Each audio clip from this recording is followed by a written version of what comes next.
"You're dead to us, Elaine. Get out of the car."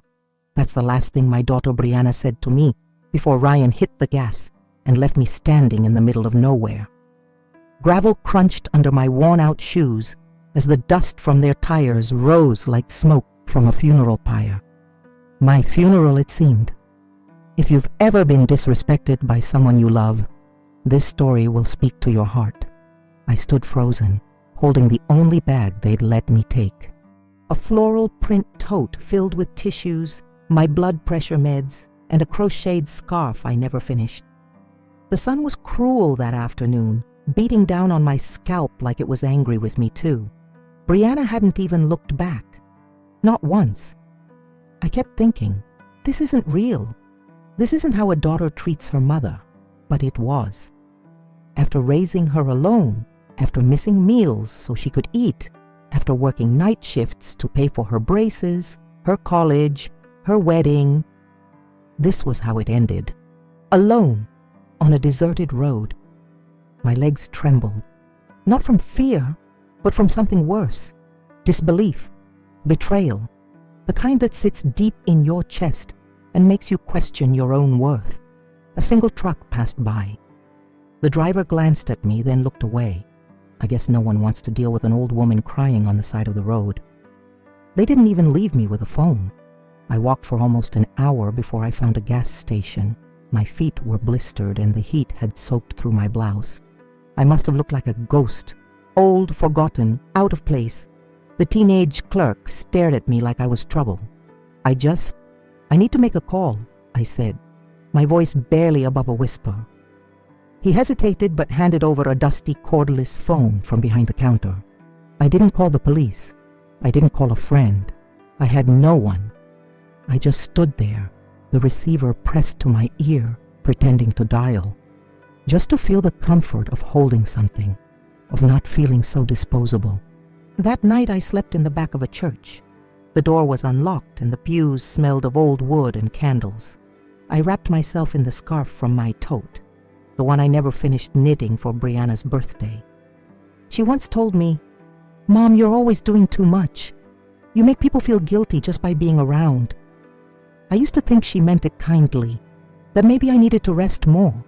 But now I saw it for what it was, preparation, a slow distancing, like placing something fragile on a high shelf so you don't have to deal with it anymore. The scarf unraveled a little in my lap that night, just like me. In the early morning light filtering through the stained glass, I remembered the photo I kept tucked in my wallet. It was old and faded, me holding newborn Brianna wrapped in a hospital blanket, both of us smiling like we had the whole world ahead. Back then, it was just the two of us. No Ryan, no contempt, just hope, and the promise that I'd never let her feel abandoned like I once did. I ran my fingers over the edges of the photo. Soft, worn, a little torn on the corners, like my heart. I used to look at it when Brianna called less, visited even less. When her voice started sounding like a stranger's, she hadn't always been cruel. That's the hardest part. There was a time she would crawl into my bed after nightmares and whisper, "Don't leave me, Mama." I'd hold her until her breathing slowed. I lived for those moments, thinking they'd last forever. But little by little, Ryan began whispering in her ear. He didn't like how often she called, said I was too involved, that I was making her feel obligated. I started getting fewer invites. Phone calls became texts, then silence, and now, this. I folded the photo back into my wallet, careful not to let it crease any more than it already had. It was the only proof I had that once, even if only for a moment, I had been someone's and everything. I spent the next few days moving from place to place, park benches, bus stations, library corners. I never begged. I couldn't. Something in me still held on to pride like it was the last piece of dignity I had left. At a soup kitchen, I met a woman named Marta. She didn't ask questions, just handed me a tray and pointed to an empty chair. "You're not the only one they threw away," she said, her voice low and tired. That night, as I chewed dry bread and lukewarm stew, I watched the other faces around me. wrinkled, hollow, forgotten. Mothers, fathers, people who had once mattered. It's strange, isn't it? You spend your whole life putting others first, making sure everyone's fed, clothed, loved. And then one day, they look at you like you're an inconvenience, a chore they didn't sign up for. There was a man in the corner who kept muttering to himself. I tried not to stare, but I wondered what his story was. Had he held a daughter once, like I had? Had he been someone's hero before becoming invisible? I clutched my tote bag close that night, sleeping on a thin mattress beside strangers who didn't snore. They cried in their sleep. Somewhere between dusk and dawn, I stopped being angry. What replaced it wasn't forgiveness. Not yet.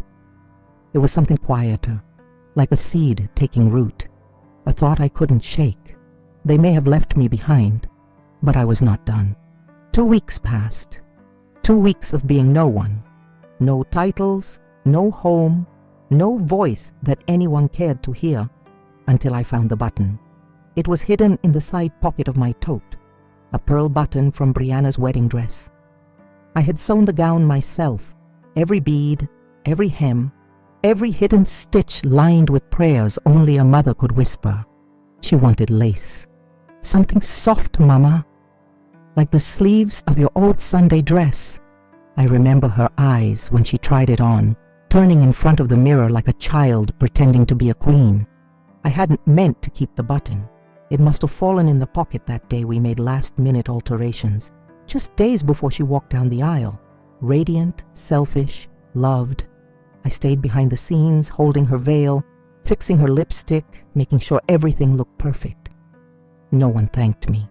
Not then, not after. Now the button sat in my palm like a quiet rebuke. I wanted to throw it, to forget everything, but I didn't.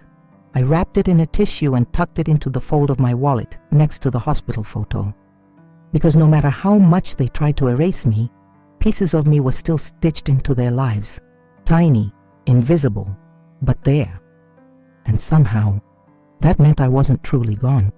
It was a Sunday morning when I passed by a cafe window and saw a girl, maybe Brianna's age, laughing with an older woman. Their hands touched over a plate of pancakes, and the girl leaned in, brushing a crumb from the woman's chin. I stood there longer than I should have, staring like a ghost outside her own life. People brushed past me on the sidewalk, muttering, annoyed. I didn't move. That girl's mother wasn't extraordinary, I'm sure, just loved. She wasn't left on a road like a bag of trash. She got pancakes and shared laughter. When the waitress brought their check, the daughter paid. I turned away. Grief, I've learned, doesn't only come when someone dies. It comes in these little moments. Seeing what should have been yours still alive in someone else's world. I walked back to the park bench where I'd been sleeping the past few nights. Sat down, opened my tote bag, took out the unfinished scarf. The yarn had tangled like my thoughts, but I began knitting again. Not for her, not anymore, just to keep my hands busy, to prove I still could. A little girl watched me from a swing nearby. Her mother called her name, Emily, and she ran off. No one called mine. But in that stillness, I began to understand something. I had let my whole identity be tied to being Brianna's mother. And now, with that title stripped away, maybe it was time to find out who Elaine was. Without her. It arrived on a Tuesday. One of the volunteers at the shelter handed it to me, eyebrows raised. Elaine Porter, he asked, as if unsure that the name still belonged to someone. A blue envelope. No return address.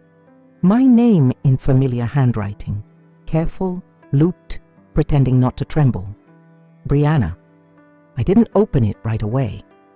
My fingers ran along the sealed edge, tracing the place where she'd pressed down. Did she cry when she licked the glue? Or did she smile, proud of her cruelty? Back on my cot, under the thin wool blanket, I finally tore it open. One page, no greeting. We've spoken with a lawyer. Legally, you have no right to the house. Please don't contact us again. We're starting a family and we need peace. I hope you can understand. That last line. I hope you can understand. As if I'd been unreasonable. As if what they did wasn't abandonment, but an act of self-care. As if I had been the intruder in the home I built, scrubbed, paid for. I folded the letter neatly, not because it deserved care, but because my hands still remembered how to handle things gently, even when the heart didn't. That night, I didn't cry. I stared at the ceiling, at a cobweb in the corner, and whispered to the dark, "May you never need the kind of peace you stole from me." October 14th came like it always did. I didn't expect anything, but my body remembered, the ache in my joints, the quiet anticipation, the way I still turned to the calendar even though I had no plans. It was my birthday. I sat in the public library where the warmth and silence made it feel like someone still believed people mattered. I found a corner by the large window and knitted while the clouds passed like slow ships across the sky. At 3:12 p.m., my hand stopped. That was the time Brianna had been born. For years, she'd call me at that exact moment. "I'm only here because of you, Mama," she'd say, even after Ryan entered the picture. Even after the laughter between us started feeling filtered. But this year, nothing. Not even a message. Just silence. A boy, no older than 10, tapped my shoulder. "Ma'am, your yarn fell." I smiled as he handed it back to me. "Thank you, sweetheart." His eyes reminded me of Brianna's before they hardened into someone else's shadow. I stepped outside, walked to the nearest bakery, and bought a single cupcake with the only $2 I had. The woman behind the counter didn't ask why. Maybe she knew. I sat on a bench, lit a match I'd found days before, and melted the candle wax into a tiny puddle on top. No flame, no song, just me. "Happy birthday, Elaine." I found temporary work cleaning rooms at a small roadside motel. The pay was little, but it came with a perk the shelter couldn't offer. A door that locked. A space, however small, that was mine. One evening, as I was finishing my shift, I passed by room 12. The door was slightly ajar, and inside a family was celebrating. Balloons, cake, a woman wearing a paper crown while her children sang off-key with joy. The kind of birthday I once dreamed Brianna and I would still share when she was grown. I lingered for a second too long. The mother inside saw me, not with pity, but with warmth. She smiled and waved me in. "Come have a slice. We ordered too much." I shook my head, stepping back, clutching the cleaning cart. "No, thank you. I'm just finishing up." But the sound of their laughter as the door gently closed, it cracked something inside me. Not jealousy. Grief for the life I built, the love I gave, that now belonged to someone else. Down the hall, the motel manager, Mr. Turner, approached with his usual calm eyes. "Everything all right, Elaine? You look like you've seen a ghost." I swallowed. "Just tired. Long day." He nodded, not pushing. "The long days mean you're still standing. That counts for something." His words landed softly. Kindness, when you're starving for it, feels almost unbearable. I returned to my room, sat on the bed, and held the photo of baby Brianna against my chest. I didn't cry. Not tonight. Tonight I let the silence sit beside me, not as a punishment, but as company. On my third week at the motel, I found an old radio someone had left in the lost and found box. The antenna was bent, the dial stiff, but when I turned it on, a soft, static-laced hymn filled the room. It sounded like the kind they played at the church where I once hid to sleep. I sat on the edge of the bed, listening as the hymn faded into a call-in show. A woman's trembling voice came through the speakers. "My daughter won't speak to me anymore. I don't know what I did wrong." Her words hit me like a hand to the chest. The host didn't rush her, didn't interrupt, just let her sob quietly before asking, "If she were listening right now, what would you say to her?" Silence. Then, "I would say, I raised you with love, and I'm still here. Even if you don't want me, My throat tightened. I lowered the volume, afraid the walls might hear the sound of my breaking. I thought of dialing in, of releasing everything into the airwaves where people cried with strangers. But the idea of hearing my own pain spoken aloud scared me. If I said it, it would become real, and there would be no pretending Brianna would call tomorrow, or the day after, or ever.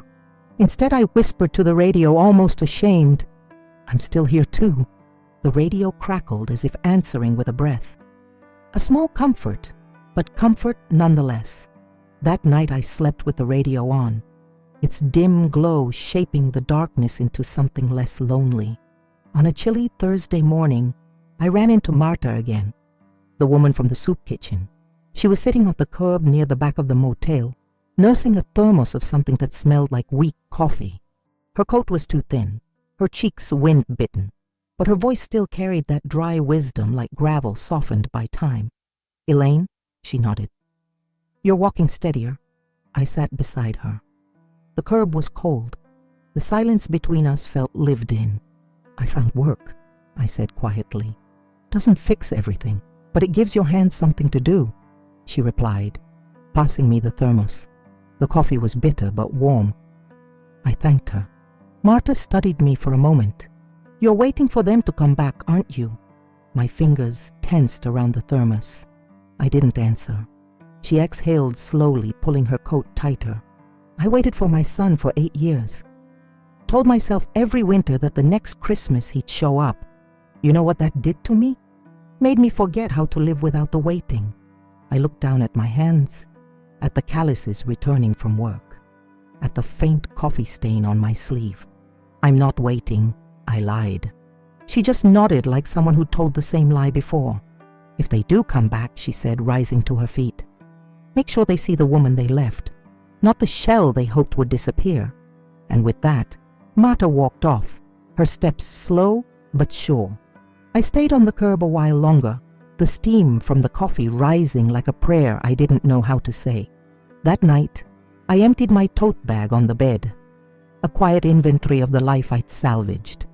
The wallet with the photo and the letter, the scarf still unfinished, a half-used bottle of aspirin, 3 safety pins, a tissue with lipstick stains from a shade I used to wear when I wanted to feel like a woman, not just someone's mother, and the pearl button. Each item felt heavier than it should, not because of its weight, but because of the memories tied to it. Ghosts of birthdays, arguments, quiet nights folding laundry, while Brianna studied at the kitchen table. There had been a time she'd look at me and smile, just for existing.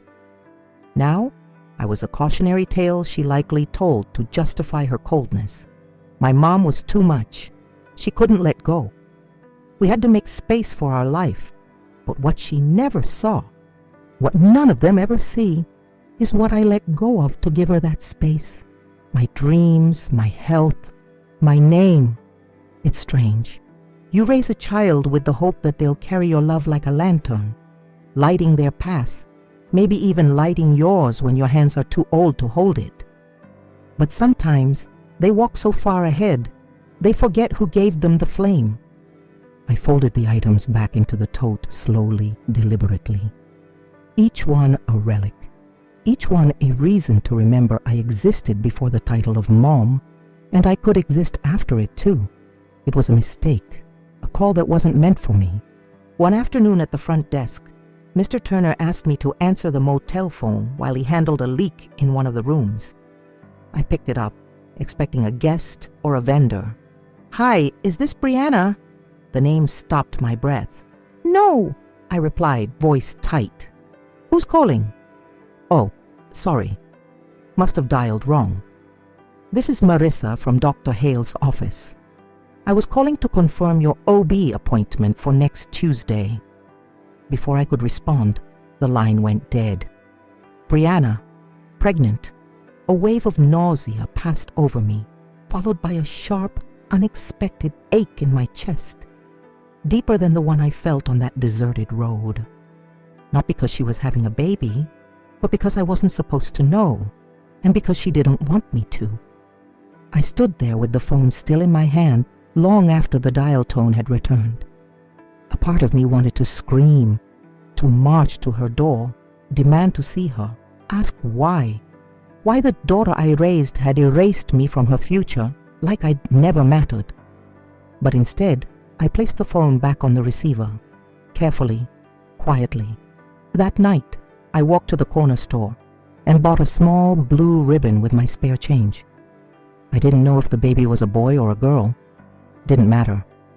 I just needed to mark the moment, not for her, for me. Because even when your child forgets you, your heart doesn't forget them. I carried that ribbon in my pocket for days. When I reached into my coat for spare change or my room key, my fingers brushed its satin softness, a reminder not just of what was coming, but what had been taken. That week, I started writing in a small notebook Mr. Turner had given me. He found it in the lost and found and handed it over with a quiet smile. Figured you might have things worth writing down. The pages began filling quickly. Not with anger. I didn't have the energy for that. But with memories of the way Brianna used to hum when she was coloring, of the time I walked 4 miles in the rain because she forgot her school lunch, of the Christmas we couldn't afford a tree, so I made one from green felt and tacked it to the wall, and the things I never told her. How I once pawned my wedding ring to pay for her field trip, how I stayed with her father longer than I should have because I thought children needed both parents, even if one didn't love either of us. How I prayed over her crib every night until she was 10. Not for her success, but for her happiness. I wrote everything down, not because I expected her to read it, but because I needed proof for myself that I had been more than the woman they drove away on that road. I had been a mother, and I had loved with everything I had. It happened just after midnight. The blaring sound of the alarm jolted me awake. I grabbed my tote bag instinctively, always packed, just in case the world decided again that I didn't belong. Smoke wasn't the danger. It was a faulty dryer in the laundry room. But everyone had to evacuate, standing in robes and slippers beneath the harsh red lights, shivering in the autumn air. Mr. Turner moved calmly through the crowd, clipboard in hand, checking names. A young couple beside me complained loudly. "Ugh, we pay good money for this dump," the man sneered. "This place attracts all kinds." He looked at me when he said it. I turned away, pretending not to hear. But the sting hit deep. That old shame, that voice that whispered I'd somehow failed. It was always waiting just beneath the skin. Mr. Turner overheard. He walked straight to me and placed a blanket over my shoulders. Not out of pity, but with quiet respect. "Miss Porter," he said in front of them all. "You all right?" I nodded. The couple blinked, surprised he knew my name, that I wasn't invisible. Later, back in my room, I stared at my reflection in the bathroom mirror. Disheveled hair, deep lines, a face that had carried too much for too long. But something in my eyes, tired as they were, looked back at me with steadiness. I hadn't burned. I hadn't broken. I was still here. The next afternoon, I was folding towels behind the counter when the motel bell rang. A woman walked in, tall, dressed in neat beige slacks, and holding a designer purse tight to her side. She looked around like she didn't want to breathe the air. "I'm looking for someone," she said. "Elaine Porter. Is she here?" My hands paused, mid-fold. "I'm Elaine," I said carefully. The woman blinked, surprised. She took a step closer, as if trying to see past the worn sweater and work-worn hands. "I'm Ryan's sister, Vanessa Cole." I hadn't heard her name in years. She looked uncomfortable, as if standing there was a favor she regretted offering. "I heard what happened. Brianna told us you chose to leave, but something about it didn't sit right with me. I didn't speak. I'd learned silence had more power than protest." She sighed. "Look, I'm not here to fix anything, but you deserve to know. Ryan's talking about putting the house in his name alone. No mention of you, no gratitude for what you paid, what you gave." I stared at her, unmoved. That pain had already done its damage. I had no more tears for bricks and beams. Then she said something strange. "She's not happy, you know. Brianna, she's nervous, afraid even, like she knows this isn't finished. I blinked. Vanessa handed me a card. I don't expect anything, but if you ever need someone to speak truth in court or anywhere else, call me. She left before I could answer, and for the first time in months, I felt a small shift in the wind. 2 days later, another envelope arrived, this time slipped under my motel door. Handwritten, no postage. Just my name, Elaine Porter. I sat on the edge of the bed, staring at it for a long time.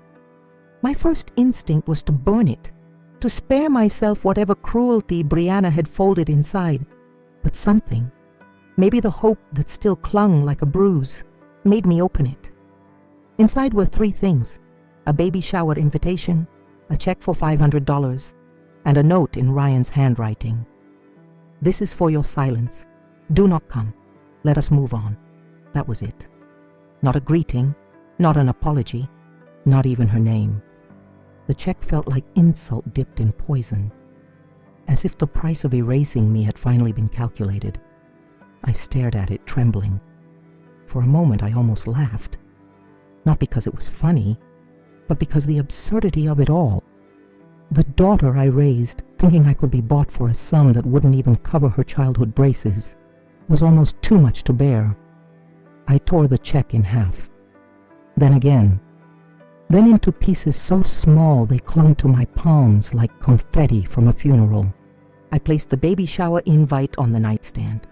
Not out of sentiment, but as a reminder. They thought I was powerless. But the woman they abandoned on that road, she wasn't gone. She was watching, and she was remembering everything. That night, I reached into my wallet and took out the pearl button. It lay in my palm, small and perfect, like a word never spoken. The last surviving piece of the wedding dress I sewed with love. Before love was turned against me, I held it tight until my hand hurt. It used to remind me of Brianna, her laugh, the way she twirled in front of the mirror, her voice asking, "Do I look like a bride, Mama?" Now, it reminded me of what I'd stitched into that dress. My time, my hope, my belief that if I gave enough, I'd always have a place. But that button hadn't kept anything together. So I walked outside, the air sharp on my cheeks, and made my way to the nearby lake. A place where silence lived like a resident. No crowds, just water and memory. I knelt at the edge, holding the button out over the surface. I could have thrown it, let it sink with everything else that had slipped away. But I didn't. Instead, I kissed it, whispered, "You don't get to define me anymore," and slipped it back into my coat pocket. Because the truth is, I didn't need to let go of everything. Just the idea that my worth had ever depended on her. As I stood up, a breeze caught the ends of my scarf. It danced in the wind like it still had something left to say. And maybe so did I. It was a Saturday when I saw the photo. Brianna, glowing and round with child, surrounded by pastel balloons and a tower of wrapped gifts. Someone had left the newspaper with the society page open on the motel counter. There she was, my daughter, smiling wide as a caption, read, "A beautiful celebration for Brianna Cole, hosted by her husband's family. Baby boy expected this winter." I didn't know what hurt more, the joy on her face, or the fact that my name was nowhere in the write-up, not even a mention. As if I had never existed. Mr. Turner must have seen the way I froze. He reached over, quietly folded the paper closed, and slid it into the trash. "Want me to take over check-ins today?" he asked gently. I nodded, unable to speak. I walked to the back, sat in the laundry room and watched the dryer spin. Round and round like the thoughts in my head. I wasn't angry that she was celebrated. Every mother wants to see her child surrounded by happiness. What broke me was the understanding that I wasn't even mourned. I wasn't missed. She had replaced me, completely, thoroughly, like a room redecorated with no trace of what came before. But in that deep ache, something shifted. I no longer wanted back in. I wanted truth. not for revenge, but for recognition. She may have erased me from her party, her paper, her plans, but she would not erase me from the story of her life. That night I sat on the motel bed with my scarf across my lap, the yarn now nearly gone. And I did something I hadn't done since they abandoned me. I picked up a pen and wrote to Brianna, not to beg, not to plead, to tell the truth. Dear Brianna, you once said I made people feel guilty just by being around. I've carried that sentence like a bruise that never faded. But tonight, I need to tell you what you never saw. I didn't become a burden. I became tired. I gave you everything. The shoes you wore, the food you ate, the roof over your head. They came at the cost of my sleep, my health, and my dreams. And I gave it gladly, because I believed in love that sacrificed. But love, real love, doesn't abandon someone on a roadside like broken furniture. I won't ask to be in your life again. That door was closed, not by me, but I will not disappear. I am not the ghost you hope fades quietly. I raised you with pride, and now I am learning to live with that same pride, alone. Mom, I didn't mail it, not yet. I folded it slowly, placed it beside the photo and the button, and breathed in deep, like someone who had just spoken after a long, painful silence. The words weren't for her approval. They were for my freedom. Her name was Claudine. She checked into room 9 late one night, bags under her eyes and bruises she tried to hide under foundation. I brought her towels the next morning and found her crying softly in the bathroom, trying to call her sister, who never picked up. She apologized, embarrassed, but I sat on the edge of the bed and said gently, "It's all right. You're safe now." Something in my voice made her pause. Then she said, "You've been through it too, haven't you?" I didn't answer, just smiled. The kind that carries decades of silent battles. Later she found me folding sheets and asked if I wanted to share coffee. We sat on the back steps, steam rising from paper cups. "I thought love meant letting people treat you however they wanted," she whispered. I looked at her, my heart aching in recognition. "No. Love doesn't ask you to vanish." Claudine nodded, holding the cup close. "Then why do we only learn that when it's too late?" I didn't know, but I knew she needed to hear something true. "Because dignity is quiet," I said. "And some people mistake silence for weakness." We stayed like that for a while, two women from different pasts, sitting under the same bruised sky, warming our hands on cups of borrowed hope. That night she slipped a note under my door. "Thank you for seeing me. You reminded me I still exist." It felt like something holy. And for the first time in a long time, I didn't feel invisible either. A few days later, while walking back from the store with a bag of bread and oranges, I passed a boutique baby shop on Main Street. The window display had changed. A crib sat in the center, painted soft white, with a mobile of stars spinning gently above it. I stopped. My breath caught. The sign beside it read, "For new beginnings." I stood there a long time watching as the mobile turned. Each star dangled by a thread, fragile, weightless. My reflection stared back at me from the glass, older and more worn than I remembered. Once I would have been the one inside that store, choosing blankets, dreaming of lullabies, building a world for the baby I would love more than herself. Now, I was the outsider, the grandmother not spoken of, the invisible hand that had built everything, then been erased. A young couple walked by, laughing. The woman placed a hand on her belly, and I turned away, blinking back the sting behind my eyes. I wasn't envious. I was grieving, not just for Brianna or the baby I'd never hold, but for the woman I had been when love was still simple, when giving meant something, when family didn't come with terms and silence and cold signatures on warm hearts. I walked back slowly. That night I placed the ribbon, still unknotted, on the nightstand beside the photo and the letter. If they didn't want me in their story, I'd stop knocking on that door. But I would never stop loving, even from the sidewalk. There's a church 2 blocks from the motel. I pass it often, but on Sunday morning I went inside. Not for service. I wasn't dressed for it, and my faith, lately, had felt like a frayed thread. But the doors were open, and I needed quiet that didn't echo so loudly. The sanctuary was empty, save for a few candles flickering near the altar. I sat in the back pew. My fingers traced the worn wood of the seat in front of me. I closed my eyes and tried to pray, but no words came. Just breath, just the heaviness of what had been done and what could never be undone. I whispered, God, but I couldn't finish the sentence. Was I asking for justice? For peace? For a place to belong? Or was I asking for her to remember just once that I was still here?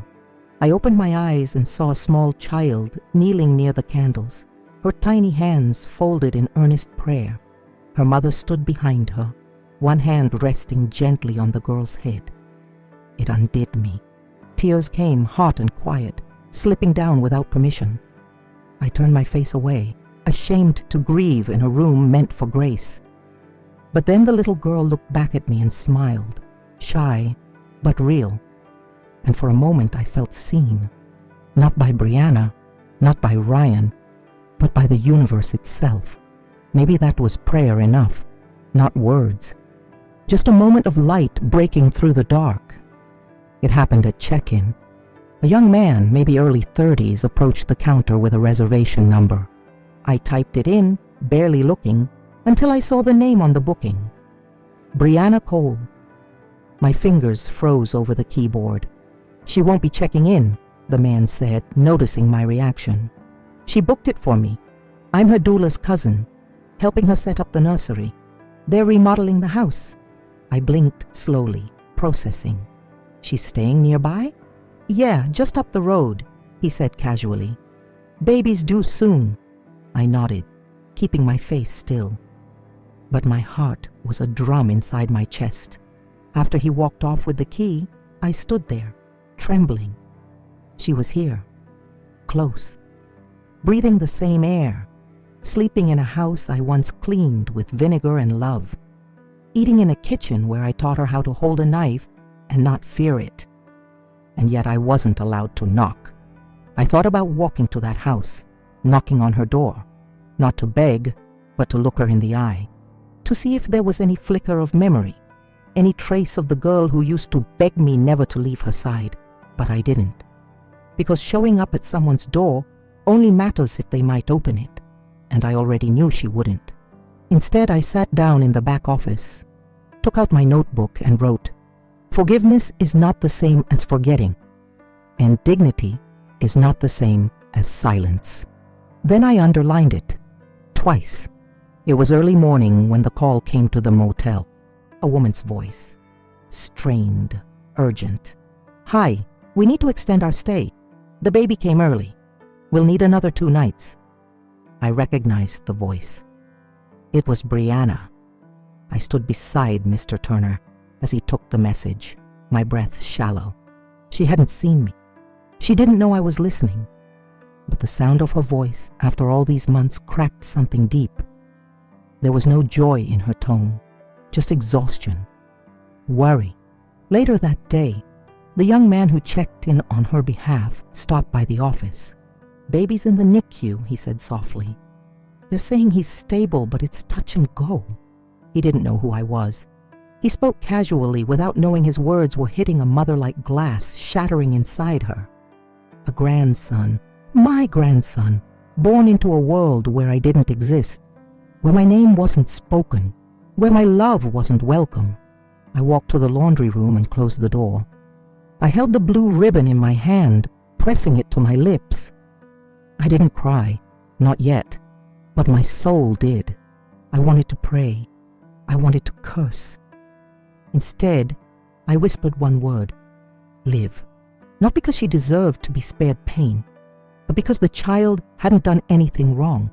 In that moment, I realized something that silenced even my sorrow. I still loved them, all of them, even from behind the glass of their new life. And that was both my burden and my strength. 3 days passed before I saw the nurse. She was staying at the motel, a middle-aged woman with soft eyes and tired feet. She came in after a long shift, her shoes squeaking on the tile, and I offered her tea without asking why. She accepted, grateful. "I was at the hospital tonight," she said, cradling the warm cup. "That young woman down the road, her baby's improving." I kept my face calm. She seemed alone, no mother around. Husband looked more worried about phone calls than her. Sometimes I wonder how people forget who held them first. I said nothing, just listened. Then gently I asked, "Do you know what they named the baby?" She looked at me. Something flickered in her gaze. Maybe recognition, maybe sympathy. "Elijah," she said. "Elijah Cole. No middle name listed, just the parents' names on the certificate. Mother? Brianna. Father? Ryan." I nodded slowly, swallowed the lump rising in my throat. No space for me, not even in ink. But that night, I wrote the name Elijah at the top of a clean page in my notebook. I wrote a blessing, not one from a church, but from a mother's soul. May you never learn to hurt the hands that raise you. May you never believe love must disappear to grow. May you carry truth in your spine and kindness in your bones. I tore the page out, folded it, and tucked it beside the ribbon. It wasn't a gift I could give him in person, but it was his. The envelope came 2 weeks later, cream-colored, crisp, addressed to me, Elaine Porter, at the motel. My hands shook as I opened it, the scent of ink and formality already making my chest tighten. It was from a law office. Cole & Dempsey, LLP, Ryan's firm. Inside, 2 sheets of paper and 1 message, stripped of kindness, soaked in control. "We request you cease all attempts to contact or appear near our clients, Brianna and Ryan Cole. Any further engagement will be considered harassment. A restraining order may be filed if necessary." No mention of what I'd done, because I'd done nothing. No accusation, just the threat of erasure, the cold legal seal of a family trying to scrub out its origin. My breath caught. The room spun for a moment. I hadn't visited. I hadn't knocked. I hadn't called. Still, they wanted silence in writing. It was humiliation again, not with shouting this time, but with signature lines and letterhead. And yet this time, something different stirred inside me. Not shame. Clarity. They weren't afraid of me. They were afraid of the truth. Afraid I might one day tell someone what they'd done. Afraid that Elijah might grow up and ask, "Where was my grandmother?" I folded the letter slowly, placed it in the same envelope as Brianna's first note and Ryan's check, the file of forgetting. Then I picked up my pen and wrote a single line beneath Elijah's name. One day, someone will want to know who I was, and I would be ready. It was Claudine who found it. She knocked gently on my door one evening, holding a small digital recorder in her hand. Her face was pale, her lips thin with nerves. "This was in room 9, she said. "Under the dresser. I think it belongs to your son-in-law." I frowned. "How do you know?" She hesitated, then pressed play. Ryan's voice crackled through the speaker. "She's unstable, always was. If she shows up, call the police. We don't need that kind of drama near the baby." Then Brianna's voice, lower, colder. "We should have left her years ago. I don't care if she tells anyone. No one believes women like her. She's pathetic." Claudine turned it off. I stood still, my hands clenched at my sides, heart pounding. She looked at me. "I'm sorry you had to hear that. I didn't know what to do with it." I did. I took the recorder and walked to my room, sat on the bed, and let the silence settle around me like armor. I played the recording again, alone this time, and listened without flinching. They had spoken the truth of their cruelty, out loud with no shame. And now, it was mine. Proof not for revenge, but for restoration. I placed the recorder in the box with the button, the ribbon, the letters. The pieces of my pain were no longer scattered. They were a story now, and stories have power. especially when they come from a woman who was never supposed to rise again. Word spreads quietly in small towns. A local journalist, young, sharp-eyed, and soft-voiced, stopped by the motel asking questions. She was doing a human interest piece on community aid, and Mr. Turner, bless him, had mentioned me.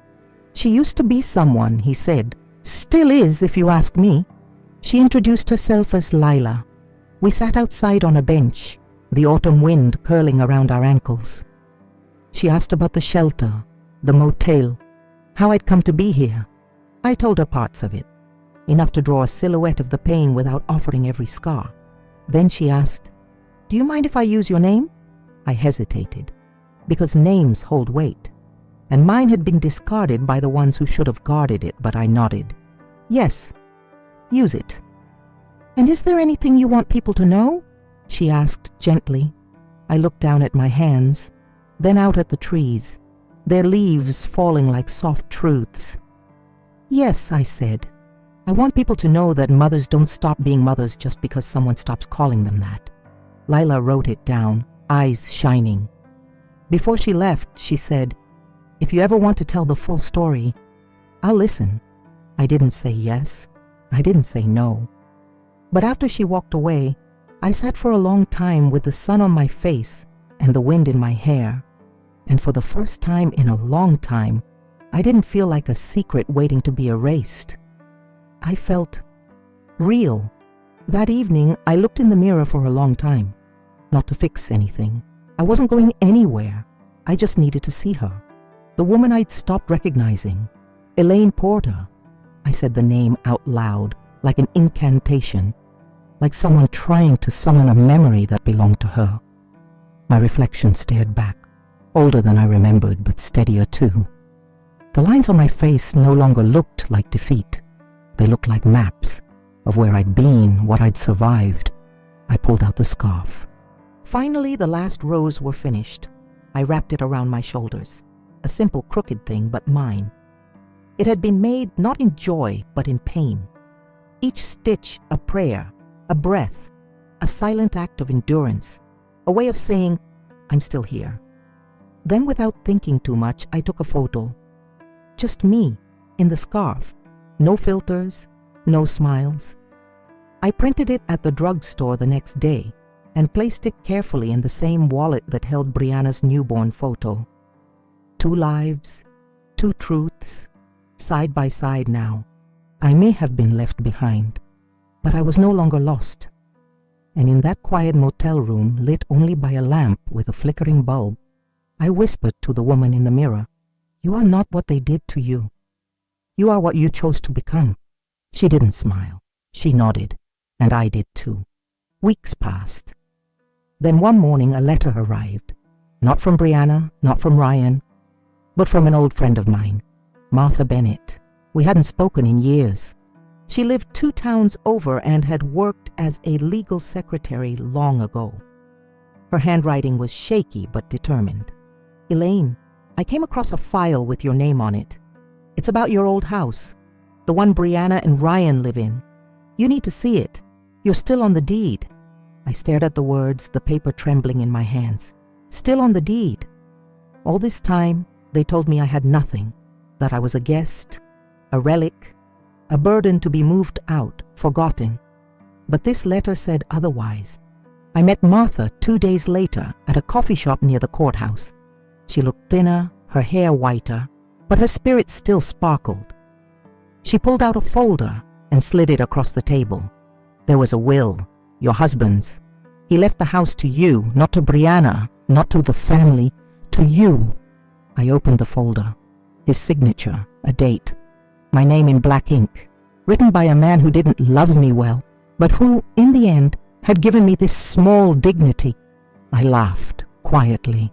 It wasn't joy. It was disbelief uncoiling. I'd been living like I was erased, but I was still written in. And now I held the truth, not as revenge, but as a reckoning. I stood outside their house for the first time in over a year. The lawn was different, manicured, soulless. The rose bushes I once planted were gone, but the front steps were the same. I had painted them the summer Brianna turned 12. She'd helped, her hands streaked with blue, her laughter still etched in my memory like dried paint. I held the deed in my purse, the original will, proof. But I didn't knock for that. I knocked because the silence had gone on long enough. The door opened. Ryan. His face dropped the moment he saw me. A flicker of surprise, then disdain. The kind that always sat behind his eyes. "What do you want?" he asked. I stepped forward. "I'm here to speak to my daughter. She doesn't want to see you. Then she can say that to my face." A pause. He hesitated, because bullies always do when met with stillness instead of fear. Eventually, he turned inside and called her name. Brianna appeared at the hallway's edge, holding the baby. My grandson, Elijah. She didn't come to the door. She didn't offer a word. I stood on the step, steady as stone. Then I spoke, not with anger, not with weakness. "I know about the house. I know the truth. But I'm not here to take anything, not even space. I just came to say this. I am not the ghost you buried. I am the mother you left behind, and I'm still standing." I turned and walked away.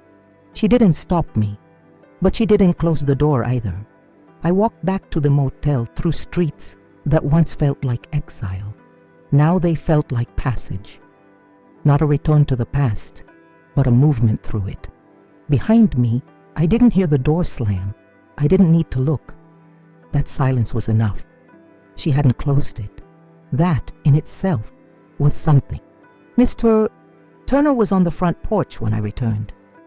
He looked at me, then at the small paper folder clutched in my hand. "You all right?" he asked. "I'm not sure," I said honestly. "But I didn't break." He nodded. "That's more than most can say." I went inside and placed the will gently in the box with the rest. The ribbon, the photo, the button, the letters, the recording. It no longer felt like a box of sorrow. It felt like evidence. Not of what I lost, but of what I survived. Later, Claudine knocked and handed me a small jar of tea she'd made. "For peace," she said softly. "It helps me sleep." I held the jar to my chest, overwhelmed by the quiet kindness of a woman who had nothing and still gave. We drank it together, barefoot, on the back steps as the stars opened above us like tiny lamps. I didn't speak of the door, or the baby, or the house. I just said, "Some wounds don't close, but we still wake up." And Claudine, without flinching, replied, "And some doors stay open, even when no one's ready to walk through yet." A week later, I received a letter, hand-delivered, no envelope. It was in Brianna's handwriting. "You came to the house. I couldn't speak. I didn't know how. But I saw you, and Elijah saw you too. I've been telling myself stories about you for years, stories Ryan needed me to believe so we could have peace. But there's no peace in pretending. I don't know what you want. I don't know if I can give it. But if you ever wanted to see him, I wouldn't stop you. No, I'm sorry. No hug in ink. But it was a fracture in the wall, and I'd learned to see miracles in the cracks." I didn't rush back. Instead, I opened my notebook, tore out one of the pages and wrote, "Thank you. I don't need to be welcomed. I just need to be known, and I've never stopped loving him, or you." I walked the letter to her doorstep. I didn't knock. I slid it under the door and walked away, not waiting for a reply. This wasn't about reclaiming a role or demanding restitution. It was about dignity, the kind you earn when you stop begging to be seen and start standing tall in your own truth. That night, I didn't dream of the road where they left me.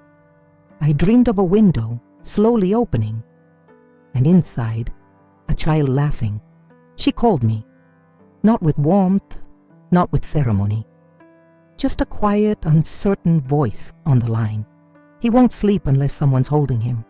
I knew that truth before she said it. I remembered the ache in my arms from holding her for hours, back when she was just a bundle of questions and soft cries. I arrived at the house late in the afternoon. Ryan wasn't home. Brianna opened the door, holding Elijah. Her eyes were swollen, not from tears, but exhaustion, the kind that robs women of words. She didn't invite me in. She just stepped aside. The nursery was small, pale yellow walls and a mobile not unlike the one I'd seen in the shop window. He was beautiful. Tiny fists curled, breath shallow, wrapped in a blanket someone else had knitted. She placed him in my arms. "He only stays asleep with someone beside him," she said, almost defensively, like she needed to justify this act of trust. I nodded. I remember. I sat in the rocking chair, held him against my chest. He settled almost instantly, the rhythm of my heartbeat unfamiliar, yet somehow right. Brianna stood in the doorway, arms folded. "I didn't think you'd come," she whispered. "I never really left," I replied without bitterness. We sat in silence, and for the first time in what felt like a lifetime, there were no insults, no walls, no demands. Just a baby breathing, and two women, mother and daughter, sitting in the same room with nothing between them but everything. The next time I visited, she opened the door before I knocked. Elijah was on her hip, chewing the edge of a soft book. She looked tired but less brittle. Something had softened, not forgiveness, not yet. But the silence between us had changed temperature. "I made tea," she said. "You don't have to stay long." I stepped inside. The house smelled of baby powder and cinnamon toast. I noticed a new photo on the wall, Elijah's tiny hand wrapped around Brianna's finger. No frames of me, but I didn't expect them. We sat in the kitchen. 2 cups, the same mugs I used to fill during her study nights years ago. She still added too much sugar. "Ryan's been distant," she said, almost to herself. "He says I'm too emotional, that I need to stop rehashing old stuff." I didn't respond. She looked at me. "Was I wrong?" I swallowed. "No. You were scared and maybe a little lost." She nodded. A long pause. "I thought if I pushed you away, I could build a life without the past haunting me." I reached for my cup. "But the past raised you." Her eyes welled up. Elijah babbled in the living room, smacking toys together. That sound, that innocent chaos, filled the room like grace. When I stood to leave, she didn't stop me, but she walked me to the door. And this time, when it closed behind me, it didn't sound like rejection. It sounded like possibility. It was a Wednesday night when she asked if I wanted to stay for dinner. Nothing fancy, just pasta and overcooked garlic bread. Elijah in his high chair, flinging peas with wild delight, laughter bouncing off the walls that once held nothing but silence. We didn't talk about the past. We talked about how Elijah refused to nap, how the baby monitor made strange clicking sounds, how she was afraid of spoiling him, and I told her there's no such thing at his age. She asked how I'd managed with so little. I shrugged. "You just do." Halfway through the meal, she reached for her glass and said softly, "I used to think you gave too much, that you smothered me. But now," she stopped herself, took a sip instead. I didn't push. Instead, I reached over and wiped a smear of sauce from Elijah's cheek, and she didn't flinch. She just watched me, like she was seeing me clearly for the first time. After dinner, she handed me a small plastic bag. "I found this in the attic," she said. "Thought you might want it." Inside was a box, the one I'd used to keep her baby shoes. I traced the lid with my thumb. "You kept this?" "I tried to throw it out once," she said, "but I couldn't." That night I walked back to the motel not with closure, but with something quieter. Not every wound heals with words. Some heal with dinner, with touch, with the quiet return of a box no one thought mattered anymore. It was Elijah's first birthday. A small gathering, just a few neighbors, a cousin or two, Brianna and me. Ryan kept his distance, polite but cold, like a man who knew the story had shifted, but hadn't decided if he'd accept the rewrite. I didn't mind. I was there for Elijah, and for Brianna, even if she couldn't say it yet. She asked me to hold him while they lit the candle. I stood with him in my arms, his tiny fist gripping the neckline of my blouse. his breath warm against my neck. The room sang, and for a moment time folded in on itself. I saw her, little Brianna, in a high chair covered in frosting, her eyes wide with joy. And now here she was, beside me, older, scarred, trying. When the song ended, she looked at me, not as a daughter needing a mother or a woman still tangled in regret, just as herself, and she whispered, "Thank you for coming." I nodded. "Thank you for letting me." We didn't hug, but as the guests thinned out and I reached for my coat, she reached for my hand. She held it, not tightly, just enough. Enough to say, "I remember. I still don't know how to say everything, but I'm glad you're here." And I held hers back, the same hand I once held across streets, through storms, through sleepless nights. Now it held me too. Spring came early the next year. Brianna called me one morning. No drama, no pretense, just a question. "Do you want to help me plant a garden?" I arrived with gloves, clippers, and the same aching knees I'd had since she was in high school. The front yard, once sterile and polished, now had patches of turned soil, tiny sprouts, and hope. We worked in silence at first, hands in dirt, sweat on our brows, Elijah toddling between us with a plastic shovel. Brianna planted daisies. I planted rosemary. We didn't speak about the road or the motel or the months she left me wondering if I would ever be more than discarded. We just planted. Midway through, she paused. "These were your favorite, weren't they?" She pointed at the roses. "Yes," I said. "You used to pick them and bring them in with half the stems broken." She smiled, soft and a little ashamed. "I was always too rough." I met her gaze. "You were learning." The sun warmed our backs. Elijah plopped onto the grass, babbling nonsense, and for once, the air between us felt clean. Not erased, not perfect, but honest. When we finished, I stood at the edge of the garden, hands on my hips, breathing deep. She came up beside me and whispered, "It's yours too, you know. Always was." And I whispered back, "I never stopped planting, even when I had no ground." I moved out of the motel a month later. Not into their house, that wasn't what either of us needed, but into a small rental just a few blocks away. A quiet place with a porch swing and a window that caught the late afternoon sun. Every evening, I light a lamp by that window. It's nothing fancy, just a glass base and a warm amber glow. But it shines steady, a signal. And sometimes when Brianna walks Elijah down the street, she glances up, sees it glowing, and waves. Not always, but enough. I don't visit every day. I don't hover. I don't ask for more than what's freely given, because I've learned love that is demanded is rarely true, but love that returns slowly, quietly, that's the kind that roots deep. Sometimes Brianna brings me letters Elijah will never read. She calls them notes to the future, things she wishes she'd said, things she's still finding the courage to say. I keep them in the same box that once held pain. Now it holds healing. And one day, when he's old enough, I'll give them to him. Along with the photo of the hospital, the scarf, the ribbon, the will, the whole story. Not to shame, but to honor.